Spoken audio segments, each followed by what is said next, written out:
Welcome to the audio edition of St. Giles in the Word for June 21st. Our readings today come from the New International Version, and we are reading 1 Corinthians 7 and Psalm 140. We begin in 1 Corinthians.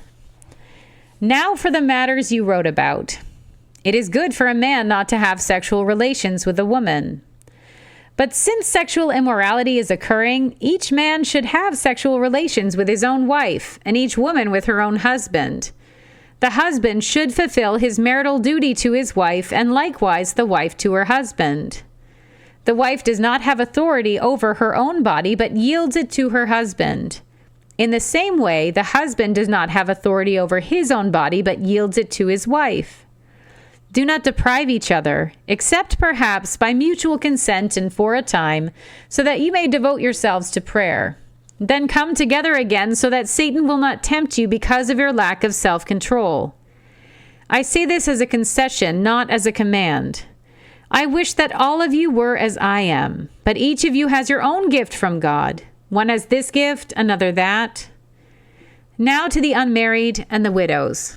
I say, it is good for them to stay unmarried as I do, but if they cannot control themselves, they should marry, for it is better to marry than to burn with passion. To the married I give this command, not I, but the Lord. A wife must not separate from her husband, but if she does, she must remain unmarried or else be reconciled to her husband. And a husband must not divorce his wife. To the rest I say this, I, not the Lord. If any brother has a wife who is not a believer and she is willing to live with him, he must not divorce her.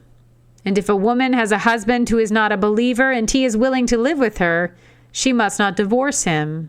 For the unbelieving husband has been sanctified through his wife, and the unbelieving wife has been sanctified through her believing husband. Otherwise your children would be unclean, but as it is, they are holy. But if the unbeliever leaves, let it be so. The brother or sister is not bound in such circumstances. God has called us to live in peace. How do you know, wife, whether you will save your husband? Or how do you know, husband, whether you will save your wife?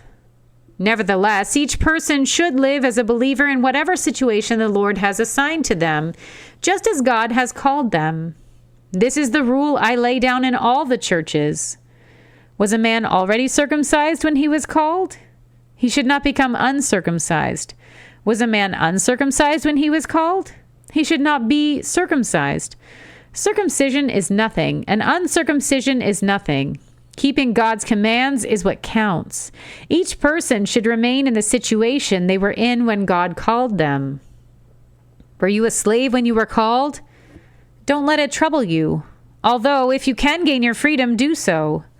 For the one who was a slave when called to faith in the Lord is the Lord's free person. Similarly, the one who was free when called is Christ's slave. You are bought at a price. Do not become slaves of human beings. Brothers and sisters, each person as responsible to God should remain in the situation they were in when God called them. Now about virgins. I have no command from the Lord, but I give a judgment as one who by the Lord's mercy is trustworthy. Because of the present crisis, I think it is good for a man to remain as he is. Are you pledged to a woman? Do not seek to be released.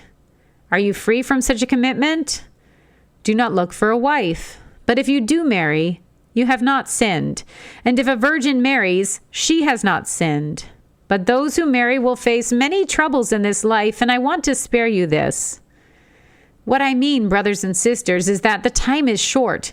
From now on, those who have wives should live as though they do not, those who mourn as if they did not, those who are happy as if they were not, those who buy something as if it were not theirs to keep, those who use the things of this world as if not engrossed in them. For this world, in its present form, is passing away.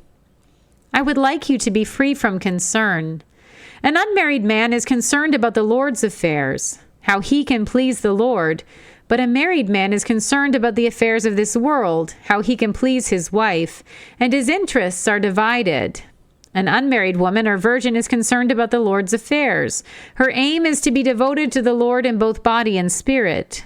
But a married woman is concerned about the affairs of this world, how she can please her husband. I am saying this for your own good, not to restrict you, but that you may live in a right way and undivided devotion to the Lord. If anyone is worried that he might not be acting honorably toward the virgin he is engaged to, and if his passions are too strong and he feels he ought to marry, he should do as he wants. He is not sinning. They should get married. But the man who has settled the matter in his own mind, who is under no compulsion but has control over his own will, and who has made up his mind not to marry the virgin, this man also does the right thing. So then, he who marries the virgin does right, but he who does not marry her does better.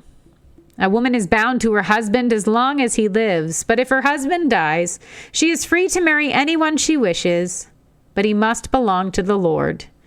In my judgment, she is happier if she stays as she is, and I think that I too have the Spirit of God. We turn now to Psalm 140. Rescue me, Lord, from evildoers. Protect me from the violent, who devise evil plans in their hearts and stir up war every day. They make their tongues as sharp as a serpent's. The poison of vipers is on their lips. Keep me safe, Lord, from the hands of the wicked. Protect me from the violent, who devise ways to trip my feet. The arrogant have hidden a snare for me. They have spread out the cords of their net and have set traps for me along my path. I say to the Lord, you are my God. Hear, Lord, my cry for mercy. Sovereign Lord, my strong deliverer, your shield my head in the day of battle. Do not grant the wicked their desires, Lord. Do not let their plans succeed. Those who surround me proudly rear their heads. May the mischief of their lips engulf them. May burning coals fall on them. May they be thrown into the fire, into miry pits never to rise. May slanderers not be established in the land. May disaster hunt down the violent. I know that the Lord secures justice for the poor and upholds the cause of the needy. Surely the righteous will praise your name, and the upright will live in your presence. Here ends our reading for today.